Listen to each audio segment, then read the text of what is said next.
ठीक, तो आज हम पढ़ेंगे सदिश और अदिश राशि। देखिए, सदिश राशि जो होती है, उनमें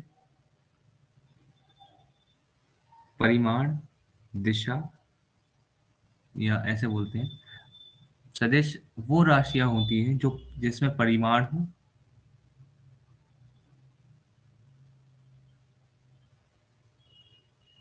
दिशा हो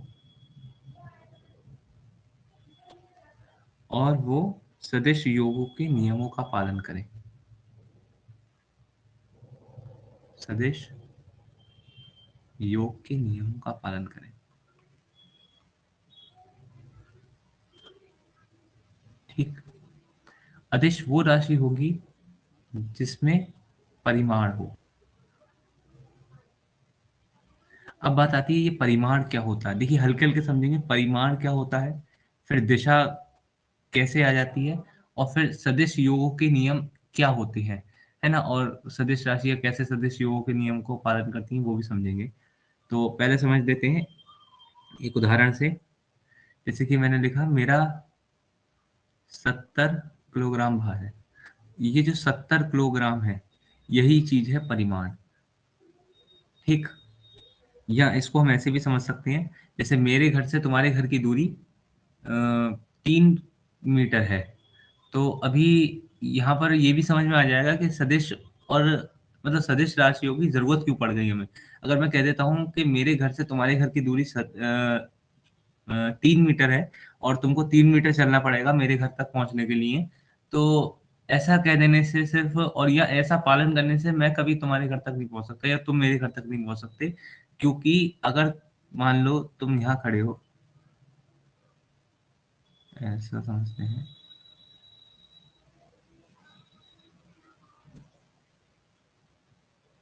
ठीक।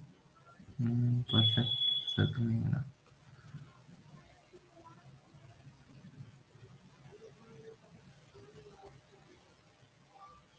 ठीक। तो मान लीजिए आप यहाँ खड़े हैं और मैं कह देता हूँ इस बिंदु से, है ना, आपको 3 मीटर चलने पर मेरे घर पहुंच जाओगे। तो देखो, यहाँ से ये दूरी भी 3 मीटर है, ये दूरी भी 3 मीटर है। ठीक। ये दूरी भी 3 मीटर है और ये दूरी भी 3 मीटर है। और मान लो मेरा घर कुछ यहाँ पर है। तो बताओ, ऐसा चल के क्या या तुम मेरे घर तक पहुंच सकते हो? नहीं, पॉसिबल ही नहीं है ये। ठीक है, और पॉसिबल है भी तो फिर इसमें बहुत मेहनत लग जाएगी, है ना। मेरे घर तक पहुंचने के लिए बहुत मेहनत लग जाएगी। तो अगर मैं केवल ये कह देता हूँ कि 3 मीटर चलकर तुम मेरे घर पहुंच जाओगे, तो ये मूर्खता है। ठीक। इसमें कुछ और भी बात मुझे बतानी पड़ेगी मेरे घर तक पहुंचने के लिए, है ना। तो मैं लिख देता हूँ उत्तर की ओर।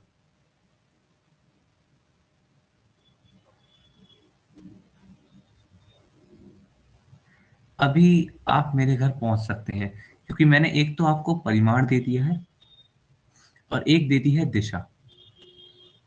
तो इस पॉइंट से, यानी कि इस बिंदु से, अगर 3 मीटर चलूं मैं उत्तर की ओर, तो मैं 110% आप ही के घर पहुंचूंगा या आप मेरे ही घर पहुंचेंगे। अगर आप यहाँ से चल रहे हैं तो वो जो राशि होगी वो कहलाएगी सदिश राशि। ठीक। तो हमने जान लिया परिमाण क्या होता है, हमने जान लिया दिशा क्या होती है। अब ये जान लेते हैं सदिश योगों के नियम क्या होते हैं और सदिश राशियां कैसे उसको कैसे उनका पालन करती हैं।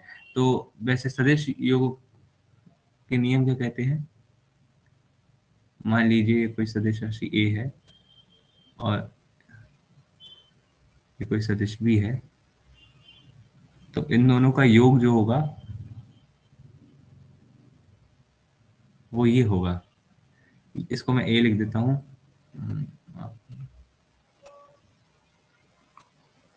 ठीक, ये हो गया ए सदिश, ये हो गया बी सदिश, और इन दोनों का जो योग है वो कहलाएगा आर। अभी इसका मतलब क्या है, देखो, मतलब ये है कि अगर मैंने ए और बी के बीच का कोण अगर थोड़ा भी हिला दिया तो आर पे फर्क पड़ेगा। क्या मतलब है, देखो, ए और बी के बीच के कोण का, ये है इन दोनों के बीच का कोण, दिस वन। अगर मैंने ए और बी के बीच का कोण हिला दिया, मतलब कम या ज्यादा कर दिया, तो आर के परिमाण पर है ना फर्क पड़ेगा। ठीक, तो वो राशि जो सदिश योग के नियमों का पालन करेगी और जिसमें परिमाण और दिशा होगी, वही सदिश राशि होगी। एक बहुत ही फेमस एग्जांपल है विद्युत धारा। ठीक है, अभी विद्युत धारा में क्या है, देखिए अगर यहां से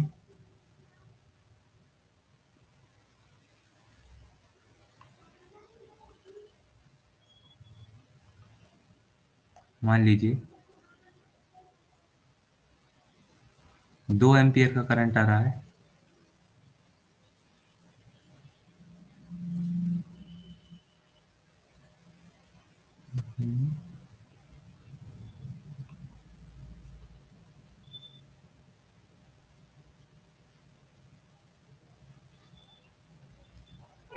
और ये 3 एम्पियर का था, और ये दोनों मिलके यहाँ जा रहे हैं।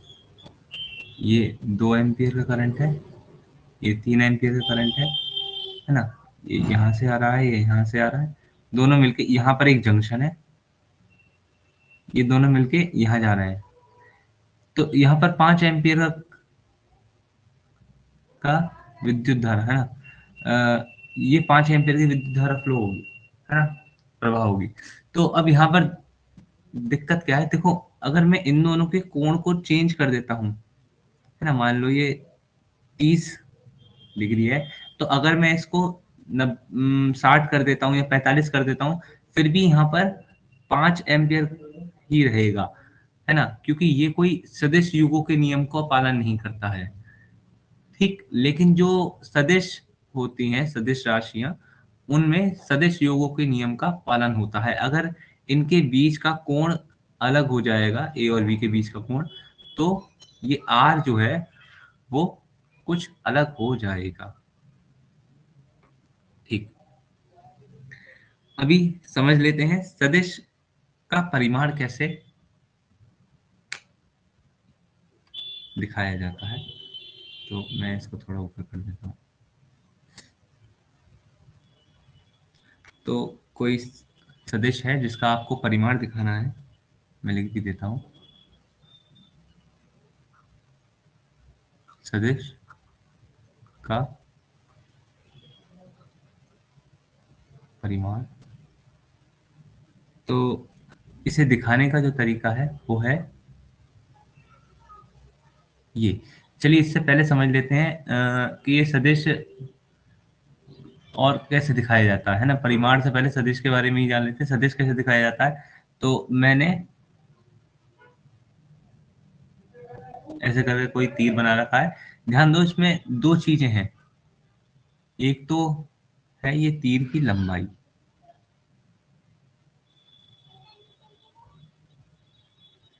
और एक तीर पर है ये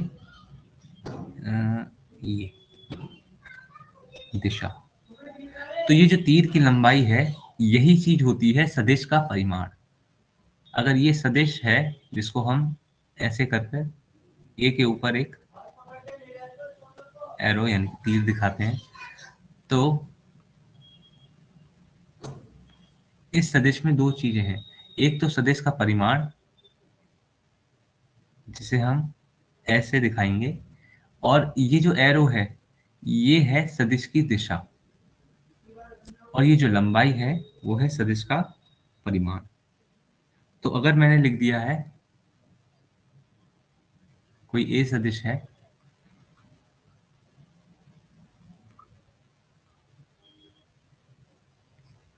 कोई ए सदिश है 3 मीटर उत्तर की ओर,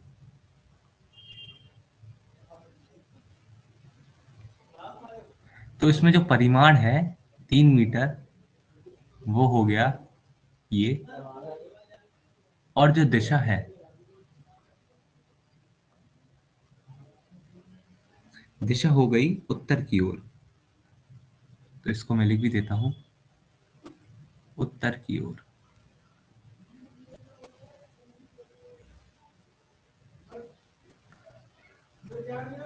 ठीक, अभी सदिश की दिशा दिखाने का भी एक तरीका है। मैं हर जगह ये तो नहीं लिखता रखूंगा दिशा दिशा, है ना, या सदिश का परिमाण। तो मैंने सदिश का परिमाण लिखने का एक शॉर्ट तरीका बता दिया है तुमको। ये वैसे ही दिशा लिखने का, सदिश की दिशा लिखने का भी एक तरीका है। ठीक है, उसको जान लेते हैं। तो यहाँ मैं लिख देता हूँ सदिश की दिशा।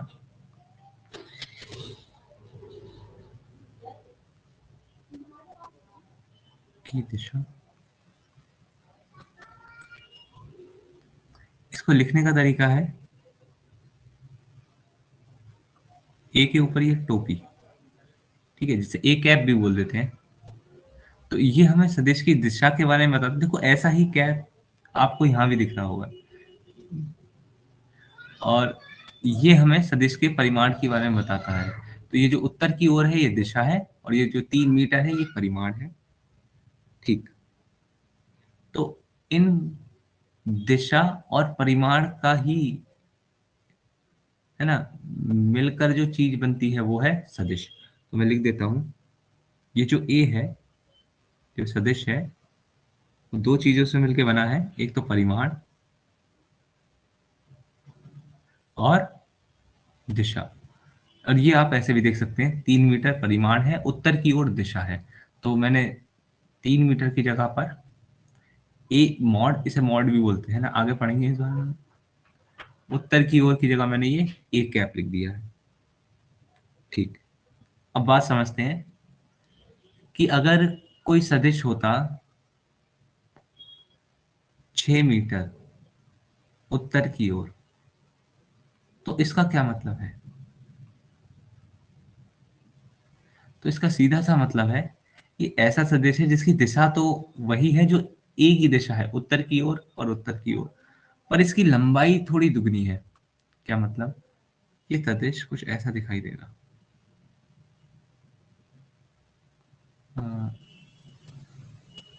माफ करना है, यहाँ पे आ नहीं पा रहा।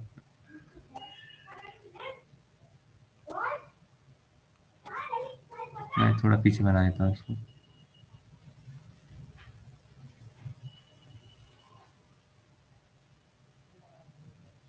ठीक, मान लेते हैं ये कोई सदिश है बी। ठीक। इसकी लंबाई है 6 मीटर, यानी कि परिमाण, और दिशा है उत्तर की ओर। ठीक। अभी ये 2a भी कहलाया जा सकता है। ठीक, ये मैं ये लिख देता हूँ। हम्म, जो बी सदिश है वो 2a है। मतलब ए में ही अगर मैं 2 से गुणा कर देता हूँ तो बी सदिश बन जाएगा। तो फिर कोई सी सदिश है जो कि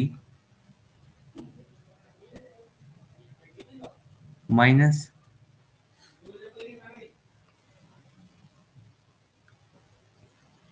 मीटर, ये ऐसे कह देते हैं, कोई एक सी सदिश है जो है -a।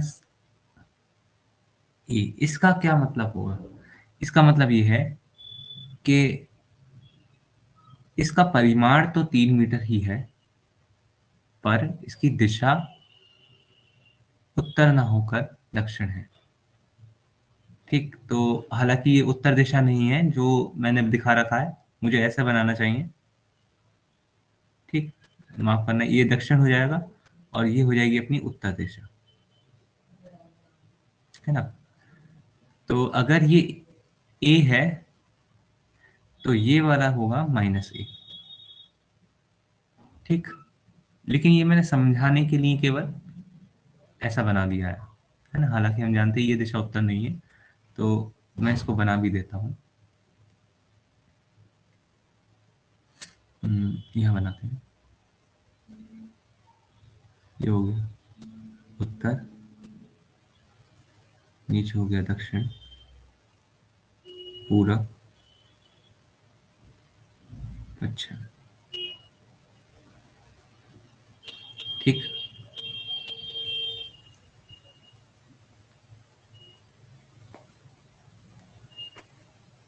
ठीक।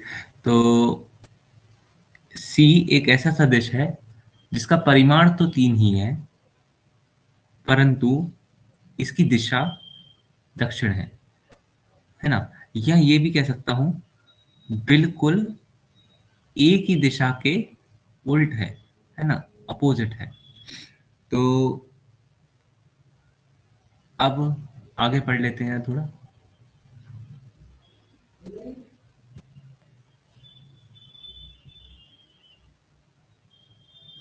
एकांकी सदिश। एकांक सदिश। ये क्या है? एकांक सदिश।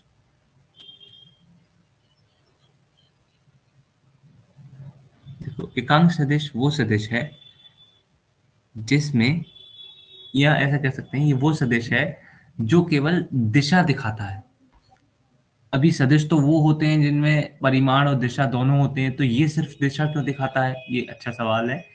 देखिए, परिमाण तो इसमें भी होता है, लेकिन परिमाण का मान एक होता है, तो इसका परिमाण होना ना होना एक ही बराबर है। कैसे? अगर मैं 3 की गुणा 1 से कर देता हूँ तो भी 3 ही जवाब रहेगा। 25 की गुणा 1 से कर देता हूँ तो भी जवाब 25 ही रहेगा। तो कोई भी ऐसा सदिश जिसकी गुणा 1 से कर दी जाए, तो उसके परिमाण पे कुछ ज़्यादा फ़र्क पड़ेगा ही नहीं। मैं कहता हूँ ना ही के बराबर फ़र्क पड़ेगा। ठीक? तो ऐसा सदिश जिसका परिमाण 1 हो, एकांक सदिश कहलाता है। मैं लिख भी देता हूँ, जिसका परिमाण 1 हो। ठीक? अब इसको दिखाने का तरीका क्या है? ए के ऊपर ये कैप। ठीक, तो आज इतना ही रहने देते हैं।